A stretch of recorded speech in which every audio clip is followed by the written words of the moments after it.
Welcome to Uptown Voices. From Harlem to the Heights to the northern tip of Inwood, we're here to celebrate our people and together seek solutions for the difficult issues we're all confronting as neighbors. Regardless of what hood you represent, we share the same goal, creating the best community we can, somewhere to enjoy, where we can build our lives and raise our children. We want to thank 181 Cabrini, located on the corner of 181st Street and Cabrini Boulevard, for its generous support for this podcast. It's your neighborhood bistro just steps away from the North Walk of the GWB. Stay tuned for a discount code that you can mention to your bartender or server the next time you visit the restaurant. What up, everyone? Welcome to another episode of Uptown Voices. We're going to do another Black and Blanco, right? Because this is a special New York Latino Film Festival edition of this podcast. I know we already had Calixto Chinchilla, the executive director of the festival, prior to this. So go back to that episode and check it out. That's my brother. He's doing his thing. But I had to put my own little stamp on it because this is the official opening night for the festival.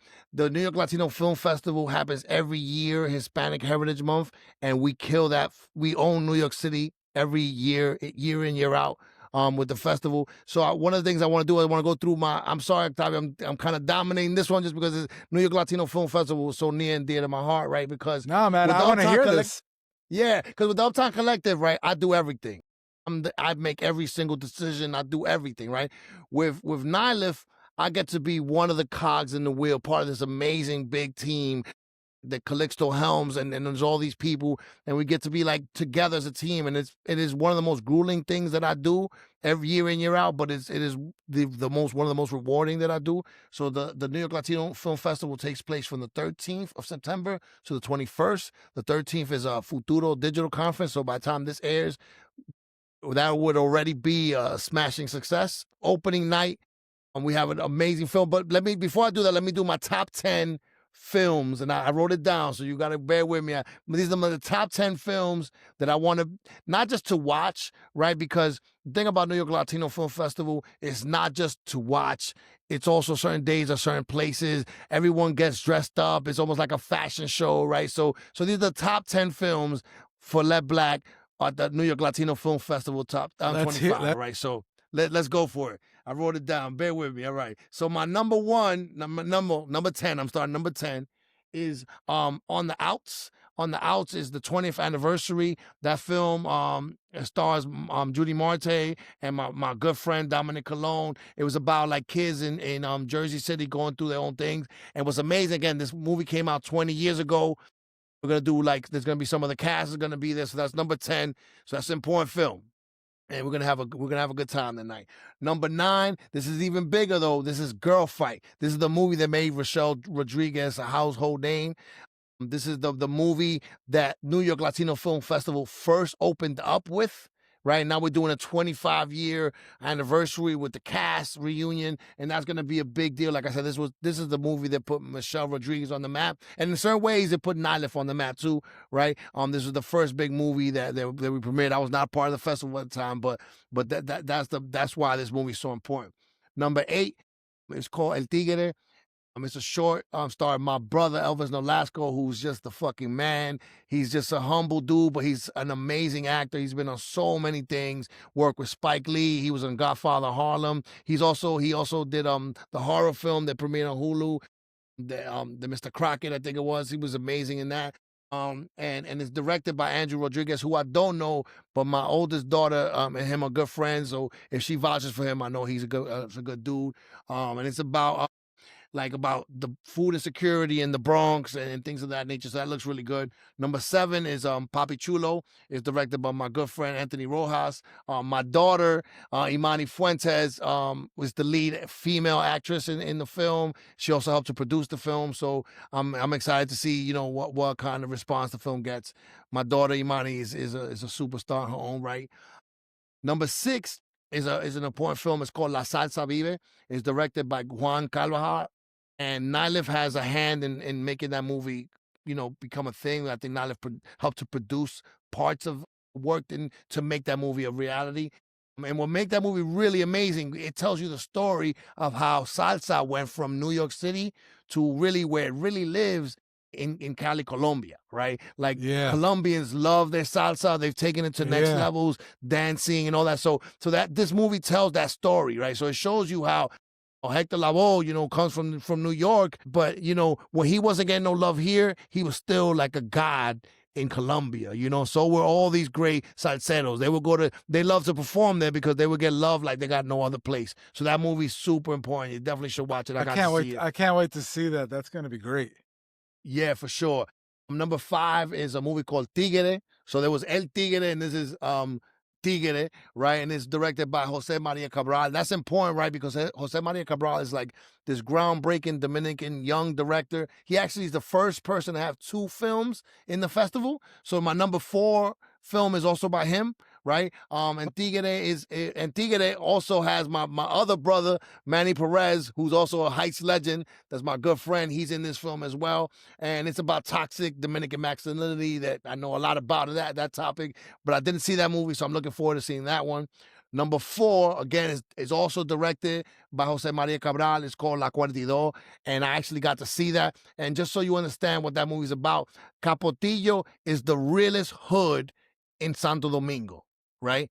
La 42 is the realest part of the realest hood in Santo Domingo. So La 42 is this place like where, 10 a.m. in the morning that people are partying, drinking, consuming alcohol, like it's wild, but it's also a hub of culture, right? It's where these poor people say, hey, you know what? Society doesn't care about me, so I don't care about them, and I'm gonna do culture for me. So this is where a lot of the dembow artists come out of, the sound comes out of, it's what they call bajo mundo, right? It's real, kind of real ghetto, real hood, but it's real. It's a real facet of life for a lot of people in Dominican Republic. So that movie, I saw it, is mind blowing. It's almost set like a documentary, but it's really not. And there's a part where the director, like you see the director in the film, like he's breaking the fourth wall. Like it's a great film. Loved it. It premiered at South by Southwest. You definitely got to see that. I saw the preview. It looked powerful, and it reminded me of Tepito in Mexico City, which is this market in Mexico City, which is like that. It's like you got to be careful when you go there. You got great deals. They sell everything, but it's also just like realness, real. Yeah. And then La 42. La 42. That sounds awesome. It's the realest, yeah. Number 3 is called A Tiro Limpio. It's directed by Gene Guerra, who's Juan Luis Guerra's son. You know what I mean? And this is the biggest, baddest action flick coming out of Dominican Republic, right? So it's called A Tiro Limpio, means you're like in a hail of bullets. And I swear to God, I don't know how much bullets they use in this film, but I don't think there's never like 2 minutes without bullets. But it's shot beautifully. Manny Perez, my boy, is in that as well. And Frank Peroso, who's been in mad Dominican films, is all in that. But they got a lot of young actors that I've never seen before. They got great acting. The filming of it is amazing. The quality, the production is top notch. But what makes it better, there's going to be the U.S. premiere, and it's Uptown at the United Palace, right? And if you go hit the Uptown Collective, go to the bar, you get free tickets like right now. You know what I mean? And that's going to be on the 18th, if I'm not mistaken. Look up on the site, but it's going to be a big night because it's the U.S. premiere, and it's going to be like the stars are going to come out, and we're at the United Palace. We're home, right? United Palace, that's like, when I'm like, seriously, I'm part of that team there. Like, I'm family there when I go there. Mike Fiddleson is my brother, you know what I mean? Keith, all those guys, I got a lot of love for them. So it's special that NYLIF, which is one of my great loves, is going to be in another one of my great loves at the United Palace. So that's going to be a special night. So that's number 3. Number 2 is Tigueronas, right? And that's directed by a very special director, my oldest daughter, Imani Celeste Fuentes. She wrote it, she directed it, she did so much on it. It's an outstanding short film. Wait, you're not giving her number 1? You're not giving her number 1? You're giving her number 2? I didn't want to be accused of bias. You know what I'm saying? I wanted to give her number 1, but then I don't want to hear people's mouth so she's getting number 2. You know what I'm saying? But it's a family affair. So my wife helped to cast it. My middle child, Layla Fuentes, the first opening song, she produced that. And then my youngest child, Soraya Fuentes, was the stylist for the whole film. You know what I'm saying? And then my mom makes a cameo at the end. So, it's a big deal. And then it's funny, you see that the black little poster back there? right? That's done by Moth, who's a great artist from Harlem. That makes a cameo as well. So I think Let Black makes a cameo in the film, even though it's just my visage, just my picture. I think I deserve some royalties. But Let Black is everywhere. Let Black is everywhere, ubiquity. You know what I'm saying? But the film is really good. It's about a girl gets it's an abusive relationship that ends, and her friends come together to rob the guy, right? So it's a great film. I think we're already sold out that night because it's in a great shorts block. So that's gonna be a great night for the family. All right, number one, drum roll please. It's gonna be Mad Bills to Pay, which is our opening night film. It's directed by Joel Alfonso Vargas. I'm really cool with his brother Kel. I knew Kel for a long time, and then he told me, "Yolette, you got to see this film."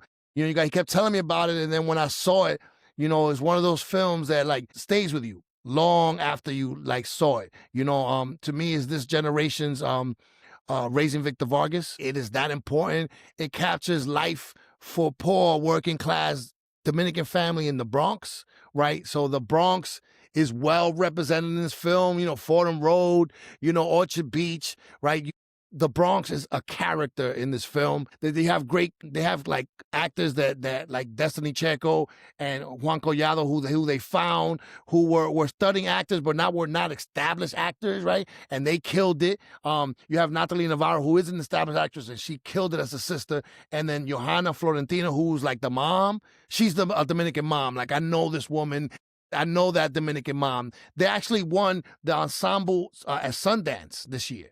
So, they won the Ensemble Cast Award at Sundance. You know what I mean? That's huge. And again, to have it from the Bronx, to have Dominicans in it, to have Dominicans doing anything, this movie is so important. So that's why my daughter didn't get number one. Because I'm going to be fair. Mad Bills to Pay is that important of a film. What's interesting about Joel was studying film in London. And this was part of his school project to make a short. So he took the money that he had and put his own money together, and he made a feature. He handed in the short, but he had a feature. So you had this crew from London walking around the streets of the Bronx, filming this film. And again, there's a way of looking at the world that Joel has that's different. He has these beautiful shots. There's one shot where Juan is like in Orchard Beach, and he's just there kind of pondering life. And you see right above him, like seagulls, like flying, like directly, like hovering above him. Like, and they don't got a big budget. So it's like, how do they do that? Like, it's a great film filled with like really interesting cinematic choices, right? That's why this film is winning, because they don't expect this kind of greatness to come from such humble, people, that come from the bottom. But this film is outstanding. Really, Calixto, I was telling Calixto when I saw it, I was hoping this would be opening night, and I'm glad that he decided it should be, because I really pushed for it, because I felt that it's that important of a film. And I'm glad we're opening night. So September 16th is opening night. This is the day this episode airs. So that might be, it might be sold out by then. I think it is sold out, but keep that movie on your radar, Mad Bills to Pay. Yeah, I mean, that sounds amazing. And that story about how that film was made is just inspiring. Extraordinary. You don't know this, Led, but I in 1998, me and my friends from college, I went to Syracuse, and when I was in Syracuse, I acted in a few student films. And some of my friends came to New York City, and they were getting into the film business and stuff like that. And I decided I wanted to get into it too. So we started a production company, but unfortunately we didn't have any money. That was like the problem. We didn't have any money. So we never productioned any films, and we ended up folding it. So I always love to hear these stories about people who really make it work. Yeah. They're able to get... that's what it's about. Yeah, that's what it's about. It's like, what I love about the festival is a lot of times this is a lot of people's first festival. This is the first festival they get accepted in, and you've seen like these people blossom and grow, and that's really rewarding. Like my daughter's first film, her first short film, it premiered at NYLIF, and now her second is premiering in NYLIF, and NYLIF has just been really like this kind of incubator for Black and brown cinematic talent. Now, I'm glad to be a part of it. Yeah, and when NYLIF launched was probably around the same time as when I was trying to launch my production company. And I didn't know about NYLIF. NYLIF was a brand new thing. But nowadays, it's great that NYLIF has established itself so that young filmmakers can go there to learn about the craft, learn about the business. And Yeah. also, NYLIF does make money available to filmmakers so that they can produce films. So they're really killing it. And then finally, for the filmmakers who have their films in the can, they are a place where you can actually get your film sold. So it's not just about Yeah. representation, which is really important, but it's also about commerce, which is And you're so right, and it's education too, right? So during the day, so the films are at night, but during the day there's panels. So you're gonna go to HBO, you're gonna go to Warner Media, and you're gonna talk to the execs, and you get to be in front of them. You get to express yourself, and I think that's really important to get in the rooms where the deals are made. and you tell me if I'm wrong, but to me it feels like we're in a time where Latino filmmaking is of establishing itself more in the United States. I feel like it's a time when our stories beyond I think that there was a time where our actors needed to be included, and that's happening. It's not enough, but it's happening. But now it sounds like we're at the very like front end of a wave where perhaps our stories are being produced and our stories are starting to Mhm. break through beyond just like the community of Latino filmmakers who are Mhm. interested in each other's films, but like more into like just, you know, the street people, the community, the Yeah. culture, let's call it. Yeah, and I'll give you a good example of that, right? So Ramon Pesante is a director who had a short at the festival, right? Well, he now produced a feature film called Plain Sam. It's a great film, right? And I've known Ramon for a while, and it's like this young man making films, right? Making shorts, and then now he has a feature. I think it was on I forgot where it's out right now. You can watch it streaming, but it's a great film. Jenny Risa plays the lead actress in it, and it's about like acting for Latinos and how hard it is to find roles, how they want you to be a certain way. Either you have to speak Spanish or not speak Spanish, or you have to have this exaggerated Spanish accent, right? That film goes into all of that. And it was NYLIF alumni that did that, right? Like Mike Diaz, my brother Juan Bago, that's NYLIF alumni, right? There's so many people that come out of the NYLIF world, and I think that's what it does. What I like about Calixto is Calixto don't complain about lack of representation. He goes out and does something about lack of representation. You know what I mean? That's what I love about it. And what's cool too is that, we end the week on the Dyckman. So we're having a Dyckman block party on the 21st. It's going to be outstanding. We're going to be a great activation, a good way of ending the summer and of ending NYLIF. So again, this. You always have like a great musical act that comes on for the Dyckman block party. Are you able to talk about that, or is that still under wraps? It's still on the rap. So we do have a great musical artist to headline, right? That person is a very important person in music. You know what I mean?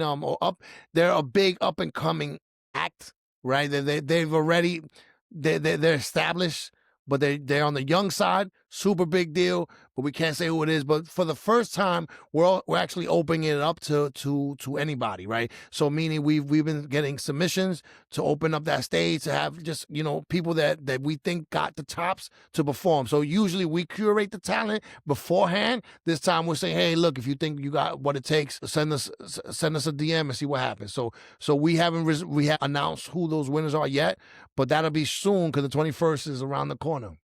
So let me understand this. You're going to have a headliner, somebody who's established on the up and up, but is established on the young side, and then he's going to open it up, and then after that, I didn't say he. I didn't say he. Sorry. Person. That person, that act, that performer, that artist is going to open it up, and then the rest of the acts are going to be basically people who you may have never heard of. That person's going to headline. Right, so that person's going to be the last person you see perform, but before that person is going to be that person, not he. That person, not he, is going to be the last. Is going to not headline. Opening. They're going to be the right. They're going to be the last. They're going to be last headlining. Okay. But the acts before that are going to be acts that submitted and we chose, right? Instead of just saying, okay, this is going to be, we decided to do it a different way and then open up to the public. That's what I give credit to Calixto. Calixto's always going back into Instagram to find the talent, to find the video people, the photo people. So, you know, we do have the best media team, and that's not a lie. Like, my brother Slingshot is running the media team, but we have some real films. We have my man Jordan. We have this badass photographer who shoots NASCAR. So yeah, like he's a shooter, and like, Formula One now, right? Also Formula One, yeah. He shoots Formula One. Like, Pachote is that dude. Like, we have like the shooters, like Ariana. Like, we have a lot of great shooters. My man Alfredo, 1210 Media. Like, we've had great shooters that work with us, and again, we turned it around in a credible way. Like, last year, so last year we've been doing, like, 3 years in a row. We've done like a pre-NYLIF mixer, right? And it's funny because last year we did it at the Radio Hotel, right? And it was interesting. People are at the event, and I'm posting images on the social of them at the event. So if they look at their phone, they see themselves on it, right? Like, that's how on it the social team is, right? So one of the photographers took a great picture. He sends it to me, right? He airdrops it to me, and it's going on the feed, on the story that moment, right? Like, so that team that we have, so that's great. So, like, even if you can't make all the films, you know, follow New York Latino Film Festival on Instagram, because I'm gonna do like a lot of behind the scenes. I'll be doing lives. You know, Calixto always gives a speech introducing opening night, so I'll be introducing those. There's also a lot of Q&As after films, before films, so that'll be on the lives on New York Latino Film Festival. So again, follow New York Latino Film Festival to stay up on the festival, but try to get out there, right? Community's the answer. If you're interested in film, be around other filmmakers. If you want to be an actor, be around other actors. Find your tribe, find your community, right? Like, this is more important than ever. And it's also important that we support Latino art, right? Like, don't say, oh, I don't, why didn't you know, go and support, spend money on us. Because it will come back to you. And they are trying to erase us. So there's more of us than there are ever before here. So we got to keep on feeding that artist pipeline, keep on telling our stories. Don't let them even get the idea that they can erase us. They can't. We've got too much culture. We've got too much heart. We've got too much power to let that happen. So NYLIF, my props to the team, and my props to all the filmmakers that are participating, and all the filmmakers that are maybe not participating but want to participate and don't know how to get involved. NYLIF is a great start to do that. Now, about the Dyckman party, last year was a great activation. HBO had a great activity there with the Penguin. Is there going to be anything like that you can talk to us about, or is there everything still under? Yeah, so it's still on the wraps. You know what I mean? We're not doing that kind of activation this year, but we are going to do a bunch of like things that are going to be real exciting. There's going to be automobiles on site. There's going to be performances, food, you know, drinks. There's going to be a lot of cool things. Last year was really special, though, because we did, like you said, the Penguin activation. We have Renzi Feliz, who's like the co-star, who's Dominican, so he came out. And, you know, we had the Batmobile in purple, or the Joker-mobile, whatever that thing was, or the Penguin-mobile. Yeah, it was the Penguin-mobile, because it was a Penguin-mobile. It was a purple Maserati. It was a purple Maserati. So we had the purple Maserati out, and we also had a Nissan, because Nissan was one of the sponsors last year. But yeah, man, it's going to be another exciting year on Dyckman. And I think it's the best way to end the party. Like, I'm always like, you know, big proponent of doing stuff uptown with NYLIF as much as we can. I think we have that energy here. We have that foot traffic. Uptown is the place to be. Our side of Uptown, like West Side, I think there's a lot of things that should happen here, especially on Dyckman. It's centrally located. I think Dyckman is the center of Uptown, and 125th is the other center of Uptown in certain ways. So Dyckman's mad important. So I'm glad we're having the block party there. It's always a good boost also for the businesses, right? Because, you know, so basically what happens is after the Dyckman block party, a lot of people go eat and party at the restaurants there. So the restaurants really appreciate that we're there, because we show a lot of love to the restaurants. Yeah. So what else about the film festival? Like, go back into the vaults. What's some of your best memories of New York Latino Film Festival? And do you know, like, are there any like headliners or big names that you know for a fact are going to be in attendance this year? Yeah, I'm not gonna say who's gonna be in attendance, right? Because those things, what you realize when you do these things is nothing is set in stone until the day of. So Until it happens. Michelle Rodriguez is gonna be there, right? Because it's a girl fight 25-year reunion, right? So that she's gonna be there as far as I know. But things always kind of tend to change, things happen. But she's gonna be there. But there's gonna be a lot of great people coming through. It's going to be a special event. It's funny because I've been with the festival since it came back. There was a hiatus, and I've been with the festival since it came back, and it's been like a really amazing experience. It's helped me grow as a professional on social media, right? Like I remember, when I would get the call at first to do the festival, I would be nervous, right? Like how do I handle all this? And now I'm not nervous anymore because I know I can because I've handled it already.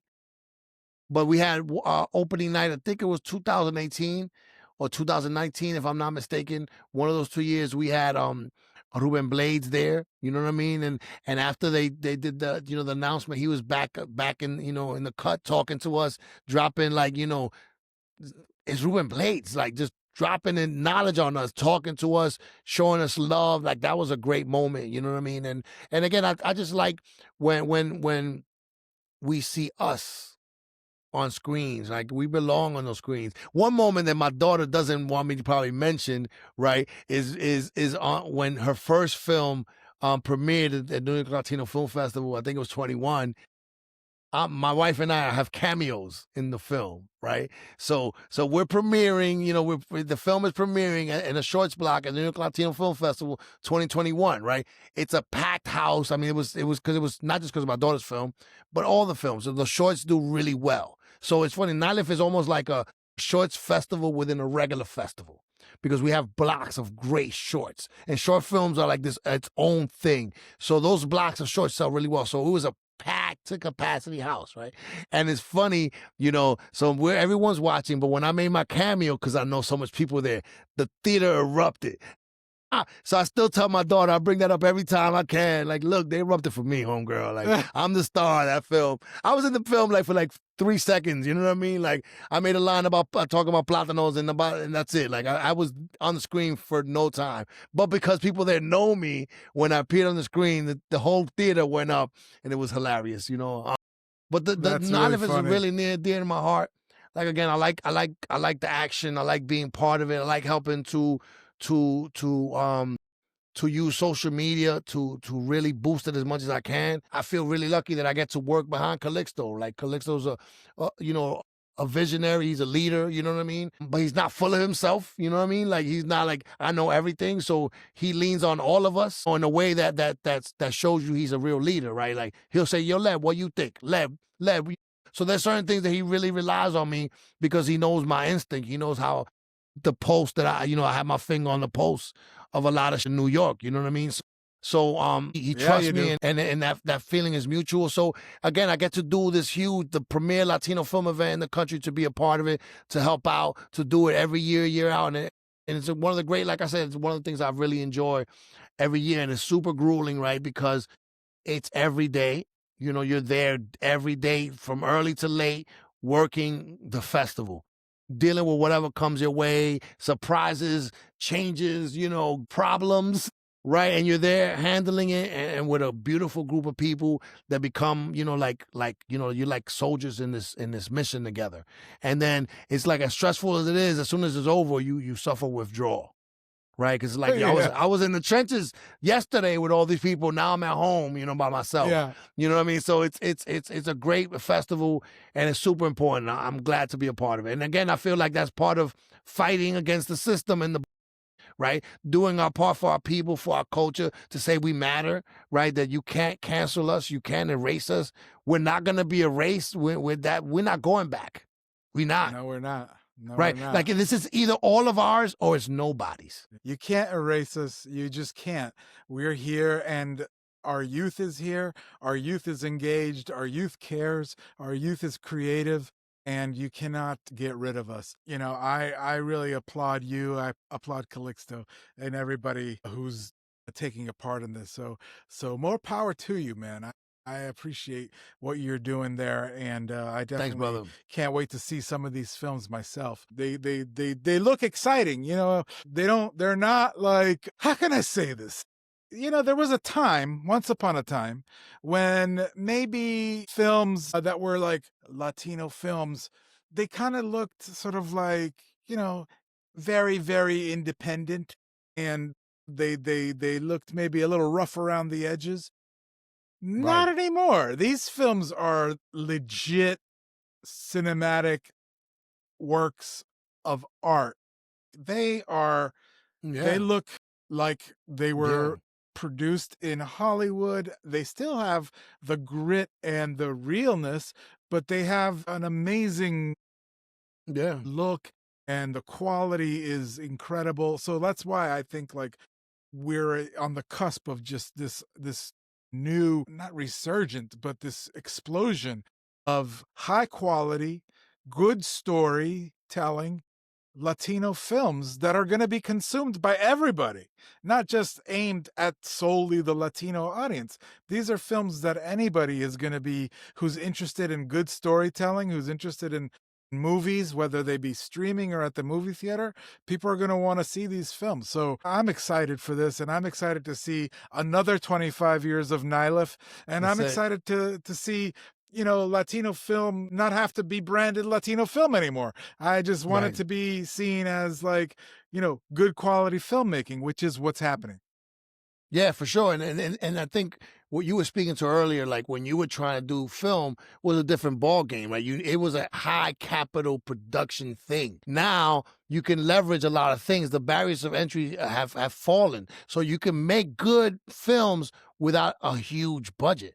You know what I mean? And I think these young folks are really creating great talent. We need to support it. We need to nurture it. We need to go support it, like spend money, you know, because and tell people, sometimes you can't spend money, tell someone, but I saw this film, you got to go see it. You got to show love, right? Like that's really true. Like we really got to come out and support one another now more than ever. And film is an art form. And it's an art form that helps to preserve us.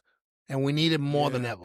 Led, I think now it's time to take a short pause so that we can pay some of the bills. You want to tell them a little about donations and how they could help the show? Absolutely. We can't do this without contributions from our viewers. You're going to see a QR code which you can scan. You can make a contribution towards Uptown Voices. It's going to be helpful for us to elevate our production. We have dreams and aspirations of doing live shows. We have dreams and aspirations of being on location at our various cultural institutions, and we can't do that without contributions from viewers and listeners like you. And we also can't do that without our sponsors. And this season, we are lucky to have a great sponsor, 181 Cabrini. It's our neighborhood bistro. Both Led and I are just steps away from 181 Cabrini, and we love it. 181 Cabrini is located right there on that corner of 181 and Cabrini, just steps away. 181 and Cabrini. Just steps away from the bridge. So yeah, I love it. Led, you and I were there the other night. Yeah. We also met there for the first time. You and I, the first time we met, we had like lunch there, and it's my local bar now. Like since you and I both live like right around. It's my local bar. I spend a lot of time there. James Lee, the owner, is just an incredible restaurateur. Right, I think he's a great guy. He's super funny, but like the food is on point. Please hit up 181 Cabrini. It is really one of my favorite spots. 181 Cabrini, pull up. That's my spot. Show them love and tip well. And order the nachos. Those are on point. The sangria is amazing. Everything in it. You have to try the coconut bread pudding. They got coconut, they got chocolate, and now they got banana, but the coconut, outstanding. So like I said, it's the attention to detail for me. It's a great neighborhood joint. Thank you to James and 181 Cabrini for sponsoring this episode. And, you know, if you want to sponsor, holla at my boy. You know what I mean? Let's make it happen. You know what I mean? But yeah, without further ado, though, let's get to it. But before we do that, I just want to say one thing. We're going to have a redemption code at the end of this episode, which you can bring to 181 Cabrini for a special treat. Let's go. The administration is trying to erase history and to reset. And what else, Led? What else do you want to tell us you got coming up? Because there's a few things that are coming up that I think we need to probably talk to the audience about. I think we've got the Uptown Night Market, one of the last ones, is coming up. So When is there's that? one happening October 9th. It's the second Thursday of the month, but that's the last one of all time. And like Marco said, there's supposed to be a Halloween edition on the 30th, but that hasn't been announced. You know what I mean? So that's top secret. You know what I mean? But yeah, that's supposed to happen. Wow. So there's a lot of good stuff. One last thing I want to say. So right this week, so it won't be running next week when the time this airs, but my Moth story that I got to do at the United Palace alongside Lin-Manuel told a story as well. That's airing this week on NPR and WNYC throughout the country, which is pretty cool. And I think there's going to be some videos as well from it on their social media, the Moth social media. So I'm looking forward to that. As you know, I was very lucky to do a Moth in 2021 at the United Palace during the pandemic. It was funny because it was really about Lin-Manuel and Kiara Alegria Hudes, who's co-wrote In the Heights with Lin. It was about they were two of the storytellers, and they had someone else who had come through like the Moth Slam pipeline, and they needed two like Washington Heights people to fill it in because it was supposed to be for the ending of the Uptown Art Show and at the United Palace. So they chose two people. I was one of them, and I've been a fan of the Moth forever. So it was great to tell a story. I was super nervous. Like, when I said yes, I was like, yeah, let's do it. But then I was like, when I thought about it, I was like, I'm going to go on the stage after Lin, or with Lin. Like, how does that make sense? But again, it was a beautiful night, and now is there forever. So it's going to be airing. You could always look it up. The story is called Before the Play Came the Renaissance. And it's a Moth story now, and it's really, really cool. And it's funny because when I got the call about doing the Moth, I was in Miami at the time, and I was working with Calixto it was a special project of NYLIF that we were doing an event for Juan Liguerra as a film. There's basically a concert film that his son, Gene Guerrero, that we spoke about earlier, he directed this film, and it's basically Juan Liguerra in the band playing in a beach called Esmeralda Beach in Miches, Dominican Republic. And it's this gorgeous film. And basically we teamed up with HBO Latino that became Palante HBO to do an event for Juan Liguerra in the film in Miami. So at the time I got the call to do the Moth, and I said, yes, of course, right? And it was one of those days, right? So what would happen when I was doing the thing for Juan Liguerra. So in the daytime, I was working my day job. And then after that, I would go and work for NYLIF to get the event ready, right? And then at night after that, I would go to Wynwood because I love Wynwood. I don't know if you've ever been to Wynwood, but Wynwood is it's amazing. Like, because it's amazing. As a kid that grew up in graffiti and in love with graffiti, that Wynwood is like everything. It's just graffiti everywhere. Yeah. It's amazing. So I would go there, I'll burn one down, walk around, and have a good time every day. That's what my routine was. But this one particular night, I'm driving, and I saw a quote. And the quote was, after the play came the Renaissance. And that quote, my head up, I was like, that's it right there, right? The Renaissance came after the play.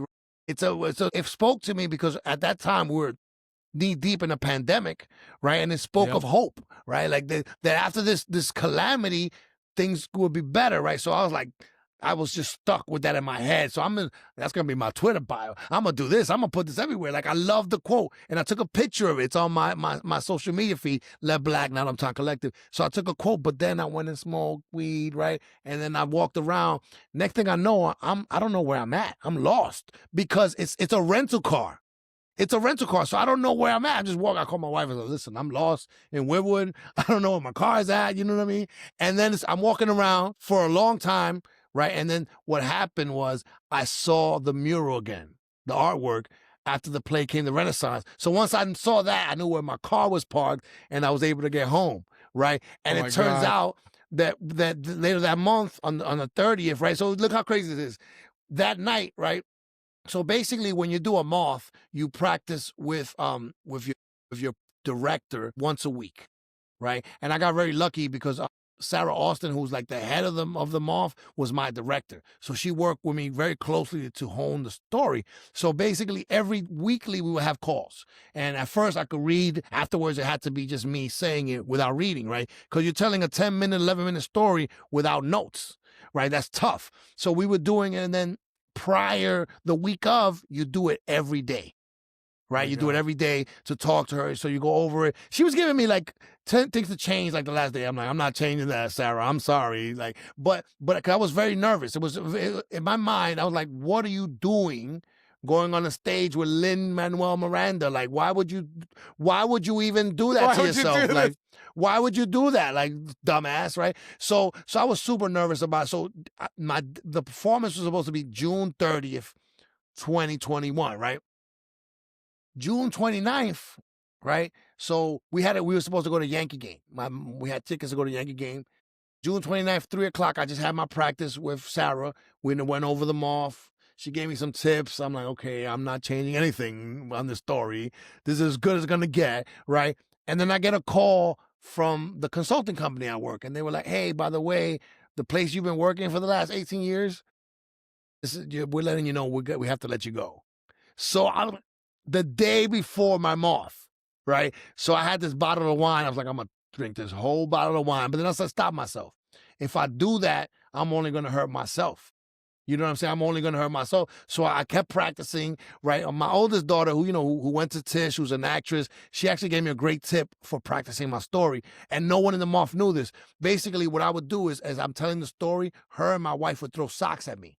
And I had to be able to catch them and throw them back. And if I could catch them and throw them back and tell the story, then I had the story. But it really helped. I mean, like that device helps lock in that story, right? So it's funny. So the next day, I'm walking to United Palace, right, from my house, and I'm just a nervous wreck. I'm like, what the did I do? Why did I do this, right? Like, I'm so nervous. And then we get there, right? And they give us like the playbill, right? So I'm looking at it, I see my name first. I'm like, bet, I'm first. I could get in and get out. I'm good.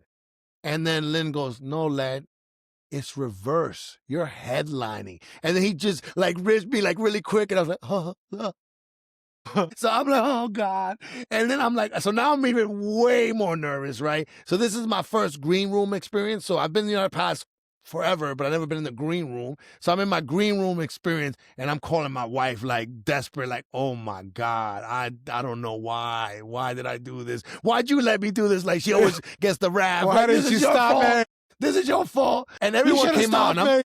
You should have stopped me. What's wrong with you? So then everyone comes out. I still haven't come out because I'm just like, oh God, what am I doing, right? So then I come out, and I'm there, and it's a great show. CJ Hunt was the host. And that guy is just a really cool guy. He's my friend now. He's super funny. He was a producer on The Daily Show. He made films. He was a great host. He also told a story. But it's funny, right? So the way it works is like it's 3 storytellers, an intermission, and then the last 2 storytellers, right? So Lynn was the last of the first 3 storytellers. And then it went to intermission, which makes sense. It's Lin-Manuel Miranda. He's a superhero, right? But then Lynn, when he tells a story, it was a heartbreaking story about he had a friend when he was young that died in a pool. The little kid died, right? So it's like Lynn starts crying. And I'm like, oh my God, how do I top Lynn crying? Like, what the hell's happening? Like, I'm like, oh my God, Lynn is crying in this. How am I even? And then it's always funny. I had the nerves all the way until I got on that stage. But then when I got on that stage, it's just like all of that kind of just melted away. And you know, that feeling, like I knew I liked to perform, you know what I mean? But I didn't realize how much I liked to perform. And it was this beautiful feeling where, like, you know, I really, again, that kind of, you know, that moment where you're just, it's me and the audience, and we're vibing and telling that, and then just you listening. And again, it's a story of Dominican manhood. It's a story of marriage. It's a story of cancer, right? So it's a story that's funny, but at the same time, it's poignant. It's poignant, right? And so, you know, I told that story. I feel I did really good on it. Sarah, who was my director, said it was one of her favorites, you know what I mean? And there's decades of Moth by now, right? So I'm in the pantheon of people that did Moths, you know what I'm saying? So the Moth has been really, really a good thing. So, you know, I'm excited it's re-airing. You know, I hope more people hear it. You could just put the Moth, and after the play came the Renaissance, which is the last line, right? So it's like I took this thing of me I was supposed to get lost in Miami that day. right? I was supposed to find that quote because that quote ended up being the name of my story that I told maybe 30 days later, right? And again, I think I saw it. I saw your performance. It was powerful. It was really well done. It was. I encourage everybody, and hopefully, I can't wait for it to be replayed, and maybe it'll open even more doors for you because the storytelling was just on point. It was super powerful. It was funny. It was poignant, like you say. It dealt with all these really important topics, and it's a voice that needs to be heard. Your voice needs to be heard, and I'm glad that it is being heard.